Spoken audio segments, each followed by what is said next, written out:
Perseverança, lutando contra o cansaço. A gente começou semana passada essa série chamada Perseverança. E na semana passada nós conversamos sobre perseverar num projeto de vida. Hoje eu quero conversar com vocês sobre perseverar na luta contra o cansaço. Lutando contra o cansaço. Para isso, vamos ler a carta aos Hebreus no capítulo 12. Carta aos Hebreus no capítulo 12. E vamos ver o que a Escritura fala com a gente, tá bom? Hebreus capítulo 12, nosso tema de hoje, lutando contra o cansaço. Vamos lá? O texto bíblico, e hoje nós vamos dos versos 1 até o verso 13. Acompanha comigo a leitura.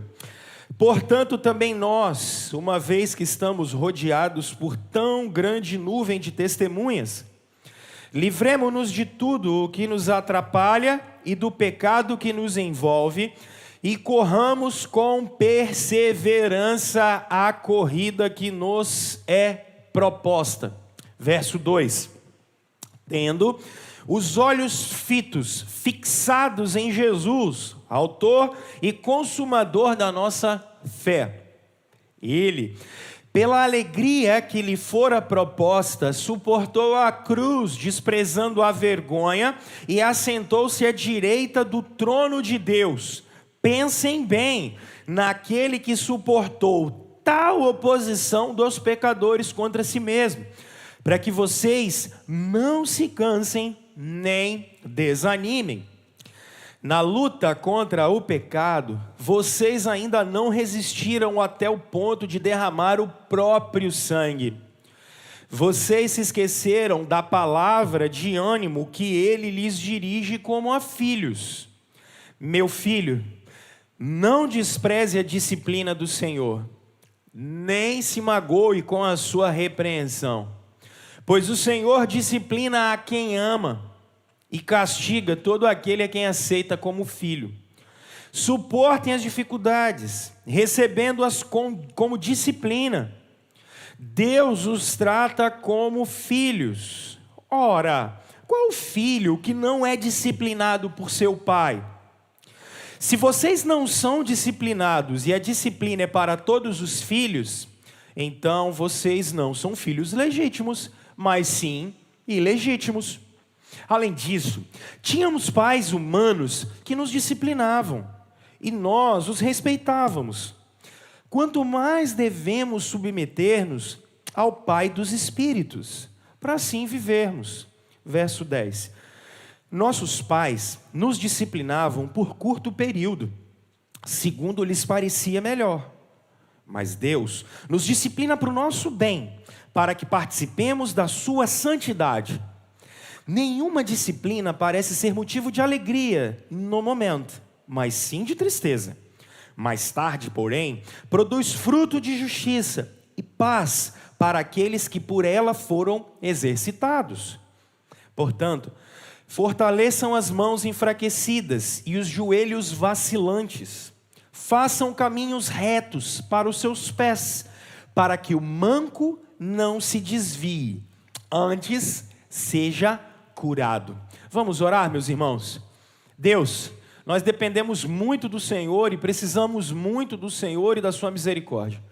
Pedimos que o Senhor continue, por favor, perseverando em nós e nos ajude, Senhor, a sairmos daqui um tanto quanto mais edificados, consolados e também, Deus, confrontados pelo Senhor, em nome de Jesus. Amém. Meus irmãos, perseverança, e eu conversei com vocês semana passada, que essa expressão perseverança no Novo Testamento, a palavra grega para perseverança no Novo Testamento, ela é uma palavra como, na ideia de como se você tivesse um burro de carga, ou uma mula de carga, ou se você tivesse uma Fiorino velha, daquela que quando você bota alguma coisa, ela parece que não vai aguentar mais. E como é que funciona isso? É como, no Novo Testamento, perseverança é como se você pegasse esse animal e começasse a entulhar ele de negócio em cima. E bota saco disso, saco daquilo, e saco daquilo outro, coloca. E aí quando você acha que esse animal vai arriar, o que acontece? Rapaz, não é que ele continua andando. Mesmo com peso imenso nas costas. Mesmo com uma situação enorme nas costas dele, esse animal continua carregando peso. E aí eu brinquei da Fiorino velha, que é como se você tivesse uma dessas caminhonetes velha, e aí você começa a colocar entulho em cima dela, e aí você bota saco disso, daquilo e coloca, e quando você acha que ela está já embicando para o alto, você fala, esse carro velho não anda mais. Continua andando. Isso é perseverança. E é esse o convite que a gente fez para vocês, para que a gente faça nos próximos dias essa reflexão. Por quê? Porque a despeito das cargas em cima de cada um de nós, o que o Evangelho está nos chamando é: não parem, perseverem. Apesar das cargas enormes, não parem, continuem a jornada. Na semana passada nós conversamos e eu lembro de dizer para vocês a frase do Ricardo Agreste quando ele dizia: a vida não é uma corrida de 100 metros, a vida é uma maratona.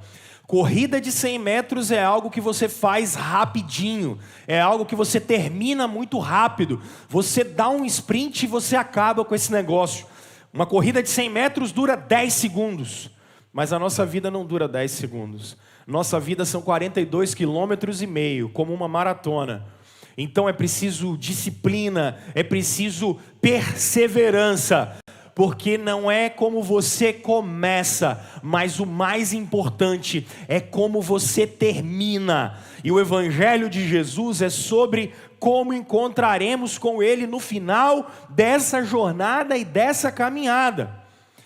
E na semana passada eu conversei com vocês sobre vocês e eu termos um projeto de vida, ou seja, nós precisamos e todos os seres humanos precisam saber para onde estão indo. Nós caminhamos para um futuro em que nós encontraremos com o Senhor. E é isso que molda a nossa caminhada, o nosso encontro triunfante com Jesus. Só que hoje eu quero conversar com vocês sobre cansaço. E eu trago um instituto publicado pelo UOL, que é um Instituto Viva Bem. E esse instituto dizia do nível de cansaço que nós estamos vivendo dos últimos 2 anos para cá. Eu acredito, sinceramente, que nós só vamos ter ideia do impacto disso que nós estamos vivendo nos últimos 2 anos, daqui a 10, 20, 30 anos. Os psicólogos, sociólogos, antropólogos, eles vão olhar para trás daqui a 20, 30 anos, e aí a gente vai começar a entender o que foi e o que está sendo essa mudança que nós estamos vivendo nos últimos 2 anos. E uma coisa que a gente sabe é que existe um nível de cansaço exacerbado. E esse instituto, o Instituto Viva Bem, ele dizia que muitos de nós estamos cansados exatamente porque a gente mudou a comunicação dos últimos 2 anos para cá. Eu sei que você pode dizer assim, mas há 2 anos eu já tinha Instagram, há 2 anos eu já usava o WhatsApp. Ok, só que a gente aumentou este mais. Com o menino na escola pela internet, com aula online, a turma ficou meio doida. E esse instituto viu algo que foi muito engraçado, que foi o nível de cafeína para a gente aumentou uma gracinha. Nós temos tomado café demais da conta. Tem uns de vocês que são uma graça, que são meus companheiros de café. Quando dá lá para 3 horas da tarde, como é que está a sua perninha? Não tem a síndrome da perna que não para? 3 horas da tarde, meu filho, nós já tomamos tanta cafeína que não para mais. A nossa comunicação mudou, porque agora você tem que responder o chefe 3 horas da manhã. Agora, quando dá domingo, 4 horas da tarde, a gente está mandando mensagem para o pessoal de amanhã de manhã, o que vai acontecer no trabalho. Sábado, domingo, feriado, a comunicação mudou. E isso fez a gente levar o trabalho para casa. Porque você lembra, alguns de vocês são da época em que a gente trabalhava de 8 da manhã às 6 da tarde. Gente, isso não existe mais. A gente tem que entender isso. E você leva trabalho para casa, e casa para o trabalho é uma loucura. Quem é que está acostumado com esse negócio? Cansa mesmo. E aí o que aconteceu? Redução de atividade física. Porque parece que é o contrário, né? A gente fica olhando, e eu fico olhando, por exemplo, eu tenho 2 hobbies, um é ir para academia fazer luta, e um outro hobby eu gosto de correr na rua. E aí eu olho a rapaziada correndo e fazendo aquelas coisas, parece que é todo mundo. E eu acredito que a gente vai ter uma geração de pessoas que começaram a olhar para a saúde. Mas esse instituto está dizendo assim, olha, as pessoas começaram a fazer trabalhos de casa e elas começaram a ser mais sedentárias. Porque antes, o cara andava e ele ia, pegava o ônibus, ficava no ônibus, aí ele descia do ônibus e ia para a empresa. Aí a empresa falou bem assim, não precisa mais desse cara vir para cá. O que ele faz? Ele fica em casa. E aí ele não tem mais nenhum tipo de serviço de exercício físico. Ele nem anda mais. Porque achava-se que essas pessoas iam ficar em casa e elas iam... ele vai para academia, ele vai fazer caminhada. A gente está fazendo menos exercício e ficando cada vez mais cansado. Porque se você não mexe o corpo, automaticamente ele trava, ele não funciona mais. Nível menor de exercício físico, nível menor de exercício físico, nível menor de movimentação, você fica mais sedentário e automaticamente mais cansado. Quer ver uma outra coisa? A gente está com muita dificuldade de se adaptar a essa rotina nova, como eu estou falando. Gente, não existe hora mais para a gente. Não existe hora mais. A gente se pega respondendo pessoas 2 da manhã, 3 da manhã, perde o sono e vai responder pessoas, vai conversar com pessoas. A gente não tem mais fronteiras bem definidas. E aí a gente cansa, porque a gente não para nunca a cabeça. Quer ver uma outra coisa que tem deixado a gente extremamente cansado? Excesso de atividades tecnológicas. Os olhos dos nossos adolescentes, os olhos dos nossos jovens estão arrebentados de tanto brilho que tem na cara deles por causa de brilho de telefone celular. Os meninos ficam assim, e com aquele brilho enorme, e isso gera um cansaço fora de série, cansa os olhos. Garotos e alguns mais velhos que estão desenvolvendo lesão por esforço repetitivo, porque ficam com uns dedinhos, e só dedinhos, mexe para cá e mexe para lá, isso gera um cansaço absurdo. E uma última razão pela qual esse instituto estava medindo o nível de cansaço da gente é preocupação mesmo. Nos últimos 2 anos a gente ficou extremamente preocupado com saúde. Primeiro o Covid, depois agora a gente acredita que a pandemia esteja diminuindo, arrefecendo, ok, mas sai o problema sanitário, diminui o problema sanitário, mas a gente vê um problema econômico absurdo. Pessoas com menos capacidade de compra, gente perdendo emprego, pessoas com as suas empresas com dificuldade. Junto com essa turma que ficou em casa, a gente viu o nível de divórcio aumentar pra caramba, porque relacionamento dentro de casa muito complicado, as pessoas passaram a ter que conviver, muito difícil. Então o nível de preocupação na turma toda gerou um cansaço exacerbado. E aí a grande questão é como a Bíblia responde isso. Mesmo com todas essas coisas, como é que a gente consegue perseverar? Porque a gente não está imune a isso. O texto que a gente leu, ele é incrível, porque o escritor aos Hebreus, e não dá para falar que foi o apóstolo Paulo que escreveu, a gente simplesmente não sabe quem escreveu Hebreus, não dá para saber quem escreveu, porque se você falar que é o Paulo, o grego é completamente diferente, a estrutura literária é completamente diferente, então não dá para falar que foi o Paulo que escreveu, é muito complicado. O que a gente pode saber é que esse cara que escreveu, esse irmão que escreveu, ele escreveu com toda certeza antes da destruição de Jerusalém, no ano 70 depois de Cristo. Ali a grande questão eram judeus que começam a se converter ao cristianismo. Só que aí eles começam a pensar assim, mas e os sacrifícios, e os sacerdotes, e os anjos, e Jerusalém? O texto de Hebreus está dizendo assim, pessoal, só Jesus. Jesus é maior que Moisés, Jesus é maior que anjo, Jesus é maior que o tabernáculo, Jesus é maior que o sábado, Jesus é maior do que a lei, Jesus é maior do que isso tudo. Olhe só para Jesus. E aí eles começam a falar no capítulo 11, daquilo que vocês chamam de galeria dos heróis da fé. Porque ele termina o capítulo 10 dizendo que havia uma turma enorme no Antigo Testamento que ficava esperando a promessa da manifestação do Filho de Deus. E é isso que é a galeria dos heróis da fé.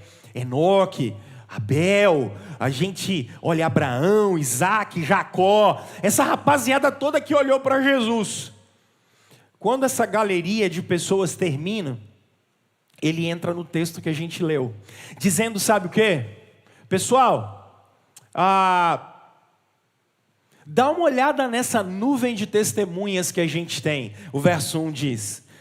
Aí ele fala assim, olha para essa rapaziada, abandonem o fardo, abandonem o pecado, olhem para Jesus e corram.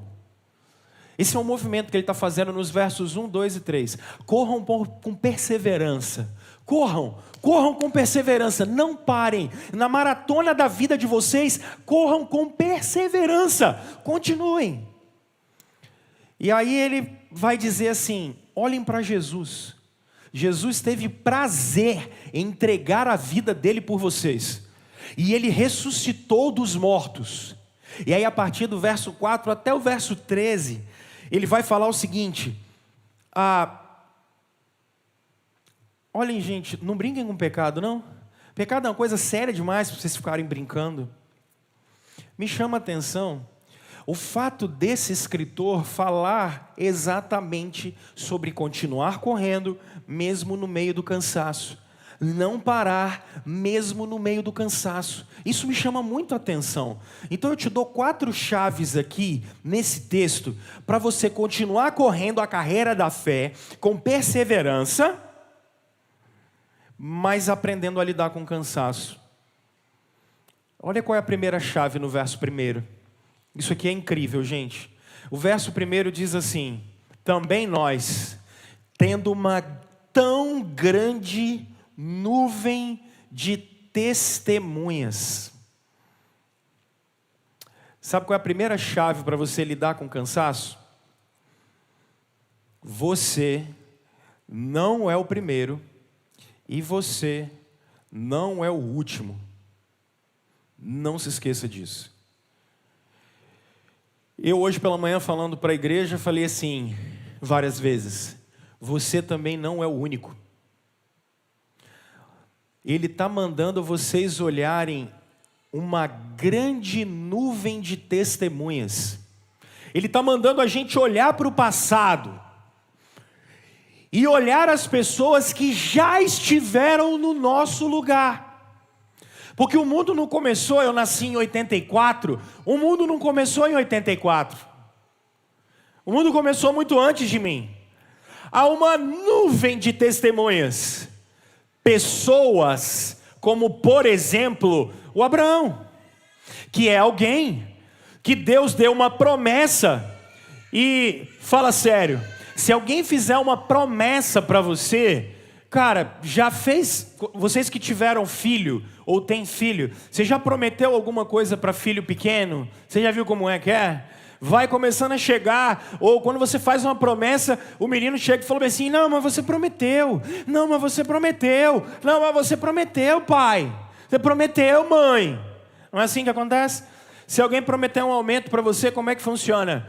Deu janeiro, o cara prometeu um aumento para você, e aí chegou fevereiro, março, abril, maio, bom, o aumento não chega, vai dando junho, você já gastou tudo que tinha, porque brasileiro antes de receber o aumento ele já gastou, porque ele está confiado na promessa, então ele já usa o cartão de crédito, faz o financiamento, e aí ele começa a ficar nervoso e fala assim, vai chegar, e não chega. Esse foi o Abraão, 25 anos esperando uma promessa. A gente não consegue esperar nada, gente. Vamos falar a verdade. Agora, imaginem, por exemplo, se a gente é o Jacó. Por 20 anos o salário dele é mudado, sem ele saber. Ele sai da casa do pai dele e ele é o enganador. Primeiro ele se dá bem. Depois, por 20 anos, ele vai ser o enganado.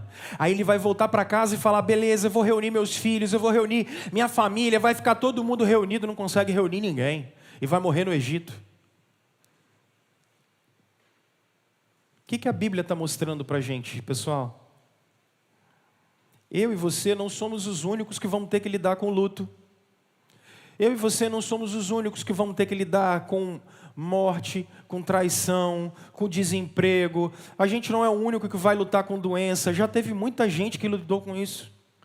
Há uma galeria a gente chama de heróis da fé, mas que a Bíblia chama uma galeria de gente como a gente. Vocês não são os únicos, não são os últimos. A Bíblia não quer mostrar a história de pessoas perfeitas. Longe disso. A Bíblia está querendo mostrar a história de pessoas que são como eu e você, comedor de feijão com farofa, comedor de pão com linguiça, como a gente. A Bíblia é cheia dessas histórias. Agora, qual é a chave que tem que virar para a gente? Você está passando um monte de perrengue. Resultado do exame que não queria que fosse daquele jeito. Gente que morreu. Gente que está doente. Gente que está com problema em volta. A gente que está cheio de pendanga para resolver. Aí, o que é que a gente fala? Essa pergunta tem que mudar. Aqui que eu acho que é a visão da mudança para a perseverança. Porque a gente sempre pergunta o quê? Por que comigo? Mas por que esse negócio tem que acontecer comigo? Por quê? Mas logo comigo? Gente, essa pergunta não pode ser assim. A pergunta tem que mudar. Você tem mais de 7 bilhões de habitantes no planeta Terra. A pergunta é, por que não com você? Por que não com você? Você quer dizer que quando o filho do vizinho está com problema, pode. Quando o casamento da sua tia, pode. O emprego do cara da rua de baixo, pode. O assalto que roubaram o celular do vizinho do prédio, do apartamento de baixo, pode. Isso não é injusto. Mas quando é com a gente fala, é injusto. É injusto. E o que a Bíblia está mostrando vai acontecer com vocês. Vai acontecer com todos nós. E Deus não é injusto. Deus não é injusto por isso. Nós não somos os únicos. Pelo contrário, isso vai acontecer com a gente também. É por isso que Ele está mandando você olhar uma grande nuvem de testemunhas. Se nós não olharmos a história, a gente vai achar que Deus é injusto com a gente. E Deus não é injusto com a gente. Nós somos injustos com Ele. Nós somos injustos com o próximo. Mas Deus não é injusto com a gente. Então, meus irmãos, a gente precisa reinterpretar essa pergunta. Por que o Davi pode ter problema com seus filhos na casa dele e eu não posso ter na minha casa? Por quê? Por que lá, por exemplo, no Novo Testamento, aqueles caras puderam ser perseguidos e eu não posso? Por que na história da igreja, a igreja sempre viveu conflitos e os nossos irmãos sempre viveram conflitos e a gente não vai viver? Aonde é que está isso? Vocês não são os últimos, vocês não são únicos, e vocês também não são os primeiros, nem eu. Esse não é um privilégio nosso. Sofrer não é um privilégio meu, sofrer não é um privilégio seu, sofrer é um privilégio de todos os discípulos de Jesus. Para o nosso cansaço, a gente precisa reinterpretar isso. Nós não somos os primeiros, nós não somos os últimos e nós não somos os únicos. Meus irmãos, nós tivemos ontem o desprazer de sepultar o nosso irmão presbítero Orli. Foi um desprazer. Não foi bacana. Das coisas do ministério, Rômulo elenca as coisas do ministério que você mais não gosta. Fazer velório eu odeio. Faço. Mas é ruim você fazer o velório de pessoas que você ama, né? Eu não gosto, não. Mas sabe o que é interessante? Todos nós temos os nossos erros e os nossos acertos. Mas que coisa maravilhosa, unânimes. As pessoas dizendo, olha, eu fui discipulado pelo Sr. Lee. Não, eu fiz parte da igreja que ele ajudou a plantar. Foram 50 anos pregando o Evangelho de Jesus. 50 anos pregando a palavra de Deus insistentemente. 50 anos plantando igreja, pregando aqui, pregando acolá. E o pastor Felipe estava do meu lado, falando com ele assim, Felipe, olha que coisa interessante. Quando os servos de Deus morrem, até depois de mortos, eles continuam anunciando o Evangelho. Sr. Lee, mesmo depois de morto, ainda falava e pregava através da vida da gente, testemunhando. Hoje, um dia depois do seu sepultamento, ele continua pregando. Olha que coisa curiosa. Porque nunca foi falado que a gente não passaria aflição. Nunca foi falado que a gente não enfrentaria a morte. Nunca foi falado que a gente não enfrentaria o sofrimento. Pelo contrário. O que foi nos prometido é que assim como Deus cuidou dessa nuvem de testemunhas, de todos esses irmãos, Deus cuidará dos seus filhos ainda hoje. Ontem, Deus recolheu para si um gigante dele. E nós aprendemos muito com essa experiência. Porque ele não foi o primeiro, não foi o último e não foi o único. No velório do Sr. Lee ontem, eu falei, até logo. Até logo. A gente se vê daqui a alguns dias. Se 1 ano, 2, 20 ou 30, não sei. Para quem o conhecia, se lembra que ele falava que quando ele chegasse no céu, ele ia correndo para conversar com Moisés. Ele ia correndo para perguntar umas coisas para o Moisés. E eu dizia, Sr. Lee, o senhor me espera porque eu quero ir lá com o senhor. E nós vamos conversar com Moisés junto. Porque é uma até breve. É até daqui a pouco. Irmãos, não somos os primeiros, não seremos os únicos e não seremos os últimos. Ontem Deus recolheu um irmão querido. Ele vai me recolher um dia. Ele vai recolher vocês um dia. Ele vai recolher todos nós um dia. Vocês não são os únicos que passam por privações e dificuldades. Todos nós passamos. Então reinterprete isso. Não é porque comigo, é porque não comigo.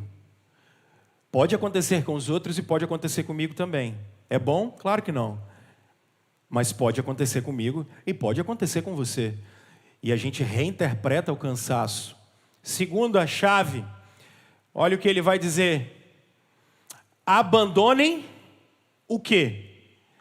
Percebam, está dizendo isso? O peso. Percebam que ele faz algo maravilhoso no texto. Ele faz questão de dizer assim, livremo-nos de tudo que nos atrapalha e do pecado. Porque tem coisa que te atrapalha que não é pecado. Percebe isso? Tem coisa que te atrapalha que não é pecado. E aí, se a primeira chave é você entender que você não é o único e você não é o último, você também não é o primeiro, eu acho que a gente precisa aliviar algumas cargas extras que a gente tem. Se livre do peso. Irmãos, a gente carrega peso demais que não devia carregar. Eu separei aqui 3 tipos de personalidade da gente. 3 tipos de personalidade. Alguns de nós somos controladores. E pessoal, ser controlador é complicado demais. Porque o controlador, ele está preocupado com tudo que as pessoas falam que tem que ser do jeito dele. Tudo que as pessoas pensam tem que ser do jeito dele. A maneira de fazer as coisas tem que ser do jeito dele. O cara acorda de manhã, aí ele está um pouco atrasado. O controlador é aquele que ele não consegue sair de casa sem arrumar a cama, porque ele tem que voltar. E ai, se alguém sair e as coisas não funcionarem do jeito dele. Porque se as coisas não funcionarem do jeito dele, acabou o mundo. Só que vocês já perceberam que dá trabalho pra caramba ser controlador. Dá muito trabalho. Porque você tem que ficar mandando em todo mundo. E aí, a gente está vivendo num tempo, por exemplo, em que as pessoas... Como é que funcionava no passado? Eu estava fazendo essa reflexão. O Alan está aqui na minha frente. No passado, eu dizia para o Alan assim, Alan, faz um negócio para nós. Tira esse negócio daqui e você bota lá. O que o Alan ia fazer? Ele tirava e botava lá. Agora, quando você fala assim, Alan, tira esse negócio daqui e bota lá. O que o Alan fala? Por quê? Como assim? Tem necessidade? Porque são gerações mais expostas. São gerações mais estimuladas ao questionamento, são gerações mais estimuladas à liberdade. E isso acontece, os controladores vão ter dificuldade demais, porque hoje não é só dar ordem. As pessoas, inclusive em cargo de chefia hoje, elas não são chamadas só para dar ordem, porque hoje é muito mais influência. Não adianta eu chegar para o Alan e falar assim, meu irmão, tira esse negócio daqui e bota lá. As pessoas que vão conseguindo sobreviver hoje em dia são aquelas que falam assim, Alan, cara, se você tirar esse negócio daqui e colocar lá, a gente vai ter uma visão muito maior, o pessoal vai gostar. O Alan vai falar assim, rapaz, é mesmo, hein? Estou nesse projeto, estou dentro desse negócio aí. Vamos lá, você precisa que faça mais alguma coisa além disso? Só que percebe o trabalho que dá ser controlador. Porque ser controlador, você começa a carregar o mundo nas suas costas. E não dá. O mundo não funciona do jeito que a gente quer. E aí, controladores sofrem demais. Carregam pesos e preocupações que não deveriam ter. Mas aí tem um segundo grupo, que é o da galera que é procrastinadora. Esses são os mais terríveis. Procrastinar é começar um trem e não terminar. É começar um troço e não termina. Pessoal, que dificuldade que é. Tem uns que começaram a ler um livro, a última vez que ele começou a ler um livro foi em agosto de 2021, não, de 92. Ele não terminou ainda, ele está na página 8. Esse é o procrastinador. Ele começou antes que Jesus veio. Esse é o procrastinador. O procrastinador tem problema no casamento. Por quê? Porque toda vez que a mulher vai abrir a porta do armário da cozinha, o que acontece? A dobradiça de baixo. Aí ela lembra de quê? Esse homem desgramado. Já mandei ele parafusar esse trem. Já tem 8 primaveras que era para ele ter parafusado esse negócio. Não parafusa. Esse é o procrastinador. O cara não faz o que tinha que fazer. No relacionamento, há conversas que ele tem que ter. Mas o que ele faz? Foge.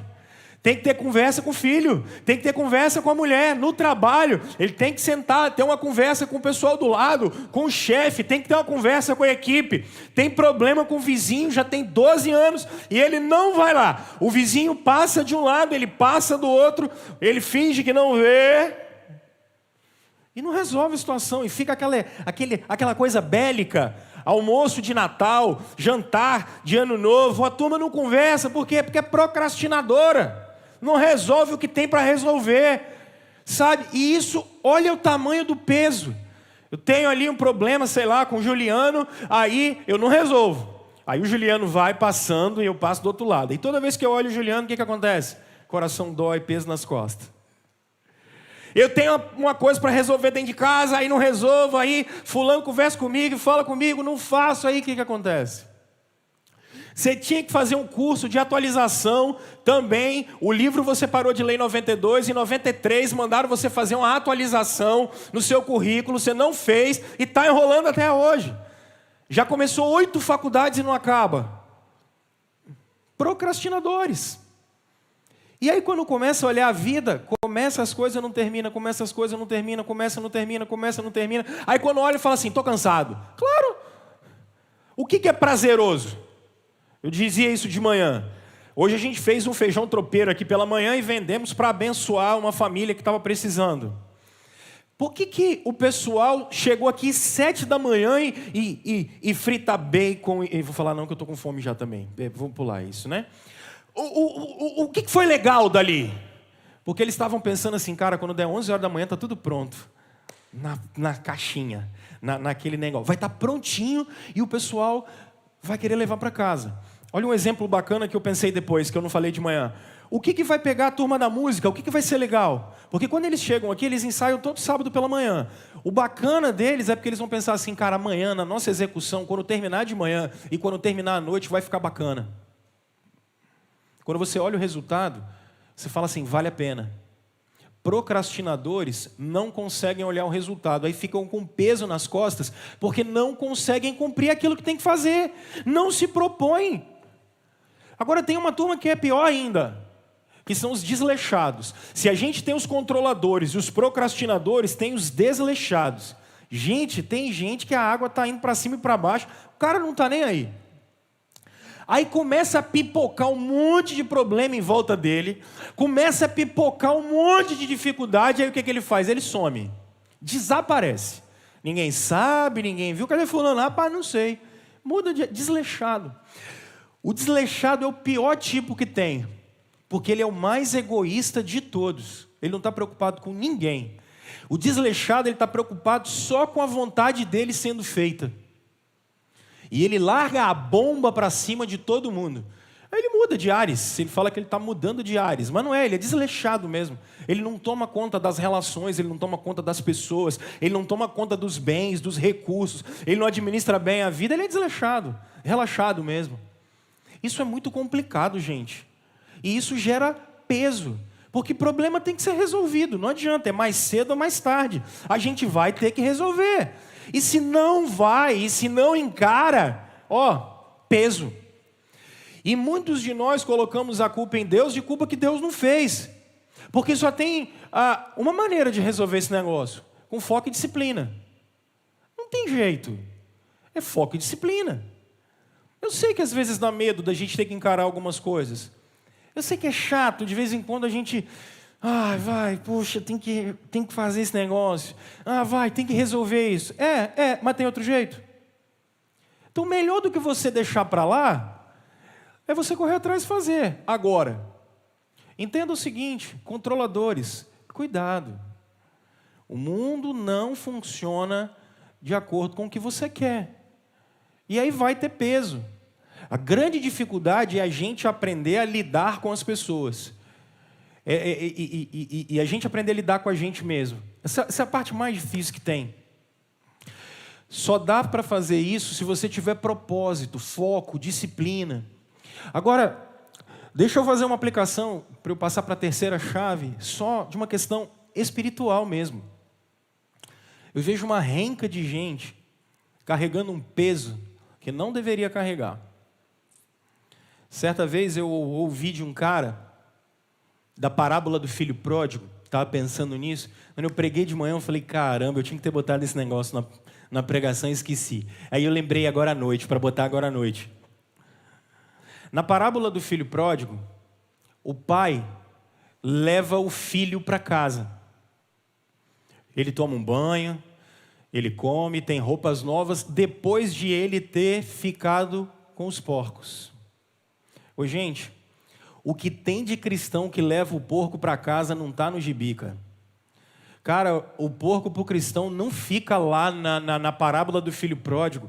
Muitos cristãos não deixam os porcos lá no chiqueiro. Tem gente que dá banho no porco, leva para casa e ainda dorme com ele. É incrível. A quantidade de cristãos que vivem com culpa nas costas é uma coisa absurda. A quantidade de cristãos que continuam com a vida fraca espiritual porque não entenderam quem são em Jesus. É uma coisa absurda. E isso é não abandonar um peso que já foi colocado e abandonado e deixado para trás na cruz. Mas o tanto de crente que não consegue se identificar com Jesus e leva porco para casa, não está no gibi. Larga, meu filho, o porco no chiqueiro. Você é filho pródigo, já está lavado.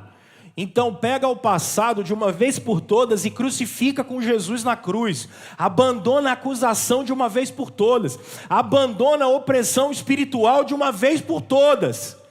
E vá viver a novidade de vida que Jesus conquistou por nós. E é por isso que a gente está tão preocupado. Por exemplo, essa era a nossa conversa segunda-feira aqui como igreja, na reunião de oração, dizendo assim, muitos dos cristãos não vivem uma novidade de vida porque não buscam a Deus como deveriam buscar. Então, abandone esse peso, pelo amor de Deus. Terceira chave, se a primeira é que você não é o único, se a segunda é você abandonar o peso, a terceira é você não tirar os olhos de Jesus. Ele vai dizer isso nos versos 2 e 3, perceba.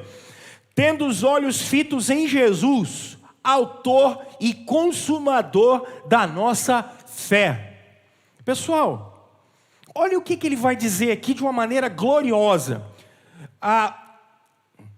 Pensem bem, verso 3, naquele que suportou tal oposição dos pecadores contra si mesmo, para que vocês não se cansem nem desanimem. Sua vida, como ela é? Já disse, uma maratona. Você já deve ter visto corrida de São Silvestre na televisão. Como é que é uma corrida? Aquela rapaziada vai correndo, e o que está em volta? O que está em volta é uma rapaziada torcendo. Aí passam os corredores, o pessoal fala assim: ei, vamos lá! E o que faz com que esses caras continuem correndo? O que os faz continuar correndo? Tem uma coisa que os faz continuar correndo: o final. O final da corrida. Agora olha a visão que os versos 2 e 3 estão passando para a gente. Tendo os olhos fitos em Jesus, autor e consumador da nossa fé, ele, pela alegria que lhe fora proposta, suportou a cruz, desprezando a vergonha, e assentou-se à direita do trono de Deus. Pensem bem naquele que suportou tal oposição dos pecadores contra si mesmo, para que vocês não se cansem nem desanimem. Que visão é essa que ele está passando para nós? Na minha vida e na sua vida, a gente está numa corrida. E tem vezes que a gente dá aquela desanimada. Tem vezes que a gente dá aquela cansada. Aí o escritor aos Hebreus está dizendo assim: olha, na estrada da corrida que vocês estão correndo na vida de vocês, olhem lá na linha de chegada. Lá na linha de chegada está Jesus. Lá na linha de chegada, na hora que o corredor atravessa e ele pega aquela fitinha e passa por ela, está Jesus, é essa figura que ele está falando. E lá no final, Jesus está olhando para mim e para você, e todas as vezes que a gente cansa, todas as vezes que a gente pensa em desistir, todas as vezes que a gente pensa em parar, em que as questões e as lutas da vida são maiores do que a gente pode suportar, Jesus está lá no final, olhando para mim e para você, dizendo assim: continua, continua, não para, não para. E aí talvez você olhe e fale assim: mas Senhor, como é que eu não vou parar? Jesus está dizendo assim: olha para mim, olha para mim, olha para o pecado que foi perdoado. Jesus está dizendo assim: olha, porque eu ressuscitei por sua causa. Olha, o que está esperando você é uma coroa da vida. Jesus está lá no final, chamando a gente. Agora olha que coisa curiosa, para você ler João 12, 13, 14 e 15 de maneira diferente. Imagine a corrida, imagine no final da corrida, Jesus dizendo: vem, e você passando noites em claro, e Jesus dizendo: vem, você passando dias angustiados, e Jesus dizendo: vem, eu ressuscitei dos mortos. Só que às vezes a gente não consegue olhar o final, e aí o único grito que vem é da torcida em volta, e isso é o Espírito Santo. Quando Jesus disse assim: eu não vou deixar vocês sozinhos, sempre tem alguém que está em volta da gente dizendo: não para, não para, continua, a corrida da fé precisa ser corrida, não para, não para, não para. Olha para Jesus, e é a voz do Espírito falando com a gente o tempo todo, e a gente continua a caminhada. Tem dia que está arrastado, tem dia que está com fome, tem dia que está com sede, e a gente continua a caminhada, porque lá no final Jesus está. E aqui, meus irmãos, eu preciso necessariamente fazer essa aplicação. Todos vocês e eu estamos caminhando para um confronto final com Deus. Todos os seres humanos caminham para um confronto final com Deus. No último dia das nossas vidas, nós encontraremos o Senhor. Nós veremos o Senhor. E olhar para Jesus no final é porque quando você chegar no confronto final com Jesus, com o Senhor, não abre a sua boca não, fica quietinho, manda Jesus falar por você. Quando você chegar, não tenta mostrar suas obras, não tenta mostrar que você é bonitinho, não tenta mostrar que você é suficiente, não tenta mostrar que você é legal, só aponta para Jesus. Jesus é suficiente. Jesus é suficiente para perdoar pecados. Jesus é suficiente para nos sustentar. Jesus é suficiente para alegrar a nossa vida. Mas aqui, meus irmãos, olha que coisa, que contrassenso. Qual de nós nos alegramos com a salvação, gente? Sabe o que acontece? A gente vive num universalismo. Porque a gente acha que Deus vai salvar e é obrigado a salvar todo mundo. Porque a gente não leu a Bíblia direito e aí a gente não entende que perdidos estamos todos. E salvos são aqueles que creem. A banalização da salvação. Banalização. Nós não temos deleite em dizer assim, cara, eu era cego e agora eu posso ver. Eu estava perdido, mas eu fui achado. A gente se acostumou com isso. Eu tenho tido o privilégio de discipular vários de vocês nesses últimos... Agora entramos no 11º ano. Eu tenho discipulado a vocês e batizado muitos de vocês. E como é bonito olhar nos olhos daqueles que começaram a ver o amor de Jesus, que vieram todo imundos de um sistema chamado Babilônia, mas Jesus limpou vocês, Ele salvou vocês, e é lindo olhar as pessoas dizendo assim, cara, como eu nunca consegui ver isso. Ver o milagre da salvação é maravilhoso, é prazeroso, enche o meu coração de alegria. Mas gente, a gente não se alegra na salvação. A gente não se alegra, a gente está tão acostumado com esse negócio que a gente não se alegra mais. A gente não se alegra mais na certeza do amor de Jesus. Eu tenho encontrado pessoas e mais pessoas com crises de fé terríveis porque elas simplesmente não têm certeza da sua salvação. Elas não têm certeza da sua salvação. Como se fosse pecado falar que não, eu tenho certeza da minha salvação. O cara fala assim, mas isso não é arrogância? Para mim não. Para mim isso é certeza da minha fé. Como eu vou perder aquilo para o qual eu fui conquistado? Eu sou salvo. Minha filha essa semana me fez essa pergunta. Pai, como é que a gente perde a salvação? Falei, de onde está vindo esse negócio? Já chegou aqui em casa também. Oh, meu Deus. Pensei que era só na casa de vocês, mas na minha também chega. Eu falei assim, filha, ninguém perde a salvação. Ninguém perde a salvação porque a salvação é mudança de natureza. Mudou a natureza. Ninguém passa para crente. Para com isso. Ninguém passou para crente. Conversão é mudança de natureza. Sai Adão, entra Cristo. Sai a natureza pecaminosa, o coração pecaminoso, entra Cristo. Não é um exercício da mera vontade humana, é um exercício de mudança de centro de adoração. É uma nova criatura que nasceu, e essa criatura não morre de novo, porque ela ressuscitou dos mortos. Deus soprou uma nova vida dentro de nós. E isso tem que ser motivo de alegria. Isso tem que ser motivo de felicidade. A comunhão que nós temos com Deus através de Jesus. Meus irmãos, a gente não se alegra mais nesse negócio. E aí, uma última coisa aqui sobre isso. A gente não se identifica mais com Jesus. Olha o Evangelho Coach. Isso não tem nada a ver com a Bíblia, tá? Seja a melhor versão de si mesmo. E parece bonito esse negócio. O cara fala assim, rapaz, vou ser a melhor versão de eu mesmo. Olha que maravilhoso. Mas isso é Aristóteles. Isso são os estoicos. Isso não tem nada a ver com a Bíblia. A Bíblia não mandou você ser uma melhor versão de você mesmo. Pelo contrário, a Bíblia mandou você morrer. A Bíblia mandou você morrer. A Bíblia mandou eu ser crucificado. A Bíblia mandou Adão, que mora em Rômulo, morrer. E não eu ser a melhor versão de eu mesmo. Isso é baratear a graça de Deus.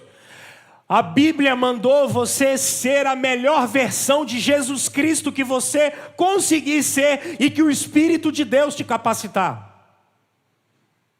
É essa a verdade bíblica. Eu morro. Ah, mas eu tenho que acordar cedo para o trabalho, Rômulo. Sim, chega antes, para a glória de Deus. Aí eu tenho que fazer tudo direito? Tenho, para a glória de Deus, para que as pessoas vejam Cristo em mim. E eu bato meta? Claro que bate, para a glória de Deus, porque Cristo vive em mim. Não, pastor, e eu sou o último a sair? Porque para a glória de Deus, porque Cristo vive em mim. Mas e quando eu olho para você, eu amo, eu não quero te matar, por quê? Porque Cristo vive em mim. Eu não fui chamado para ser a melhor versão de eu mesmo. Vocês não têm ideia do que a melhor versão de eu mesmo é.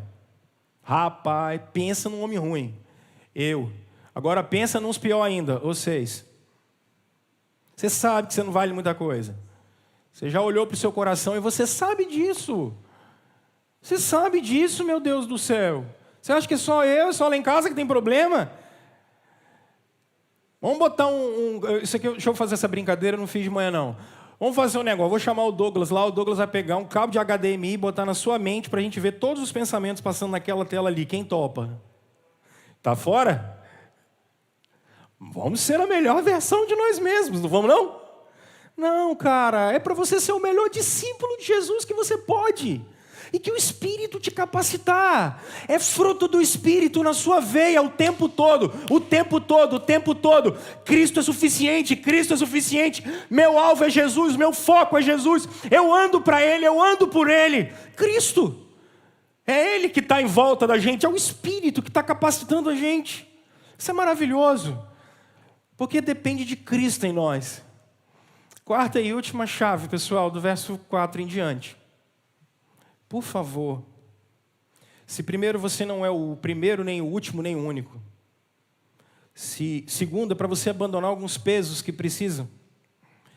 Se terceiro, é para você não tirar os olhos de Jesus, e isso vai fazer você descansar mais.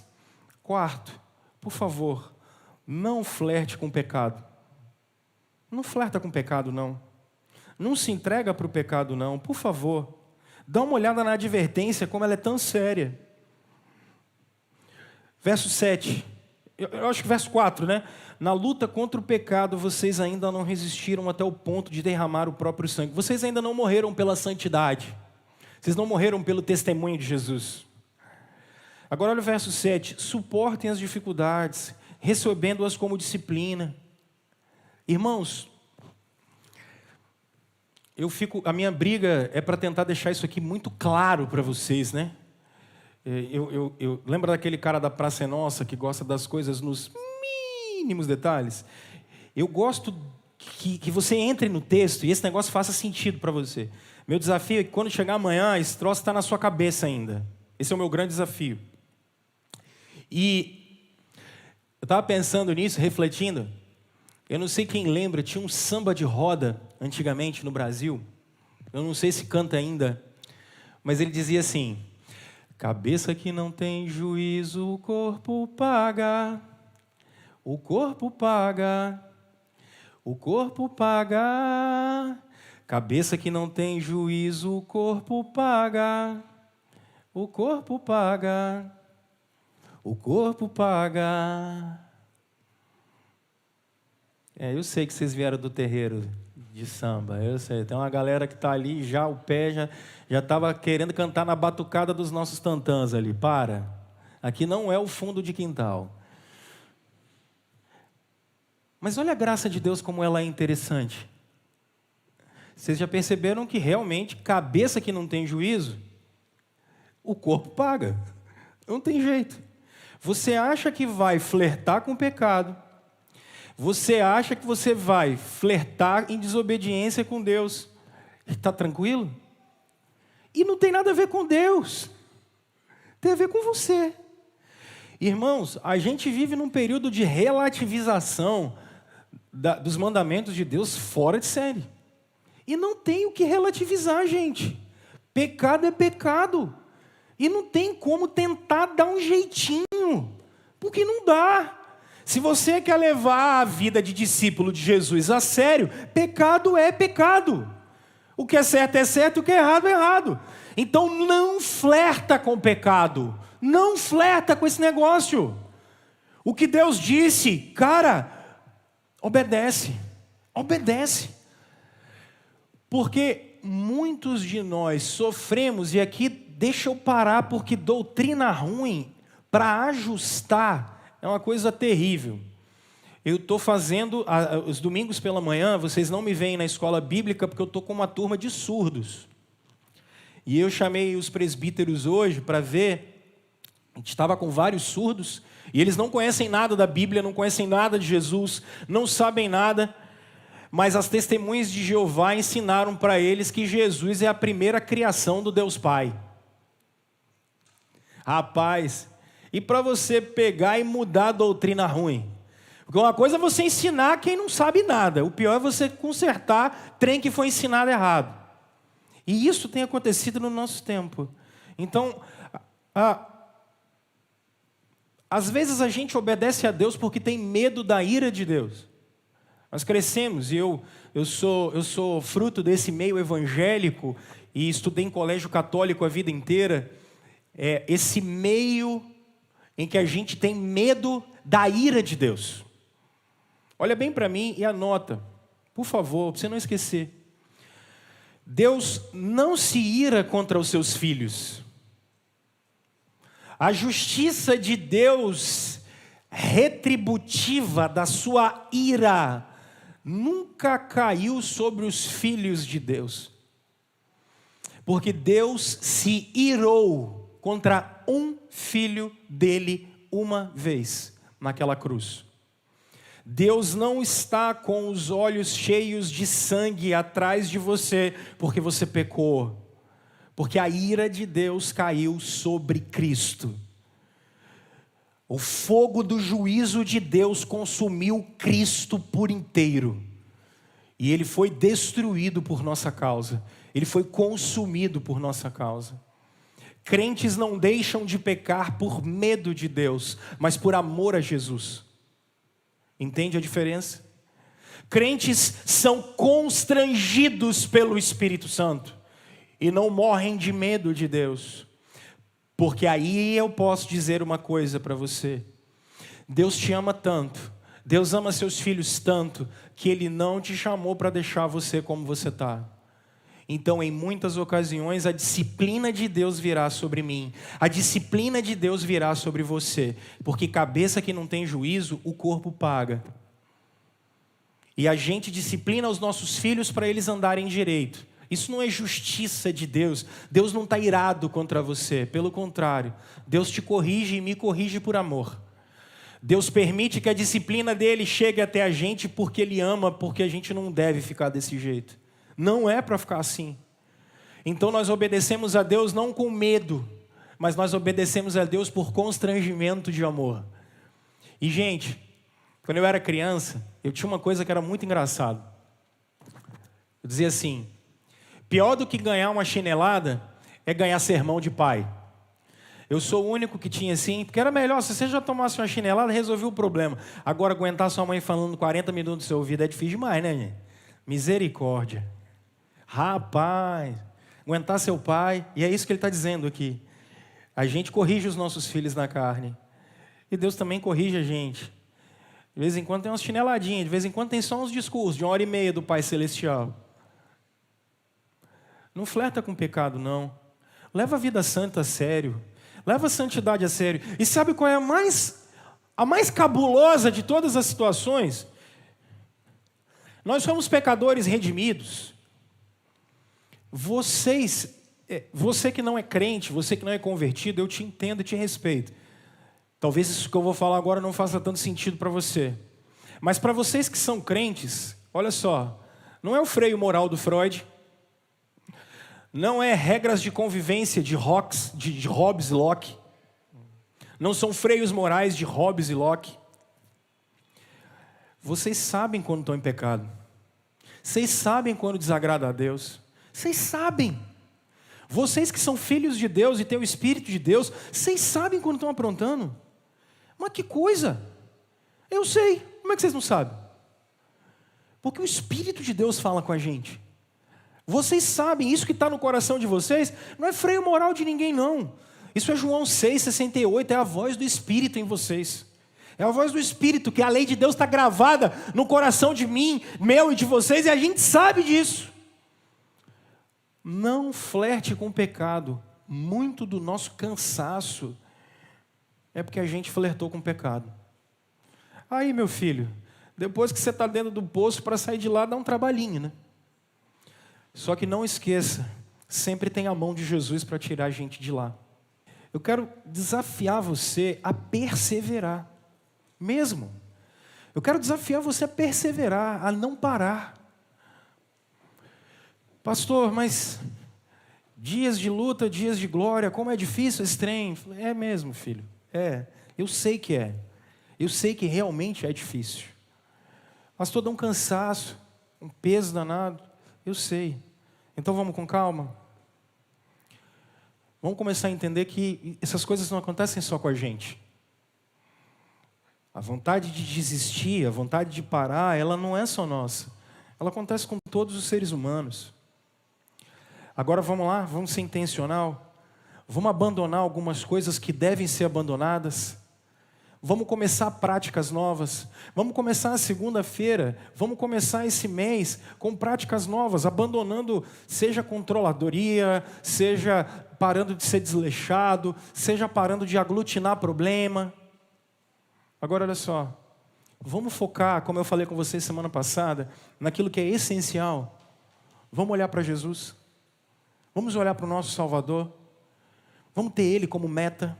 Vamos ter o caráter dele como meta. Vamos ter o amor a Jesus como meta, como alvo. Vamos fazer isso. Por fim, gente, toma uma decisão. Toma uma decisão de abandonar a vida pecaminosa. Para de carregar para você peso que não tinha que carregar. Larga esse Titanic que você fica puxando por conta de pecado. Por conta de pecado. Larga esse trem e corre para abraçar Jesus. Mateus no capítulo 11, o Senhor Jesus faz um convite para vocês e para mim. Venham a mim, todos vocês que estão cansados e sobrecarregados. Tomem sobre vocês o meu jugo e o meu fardo.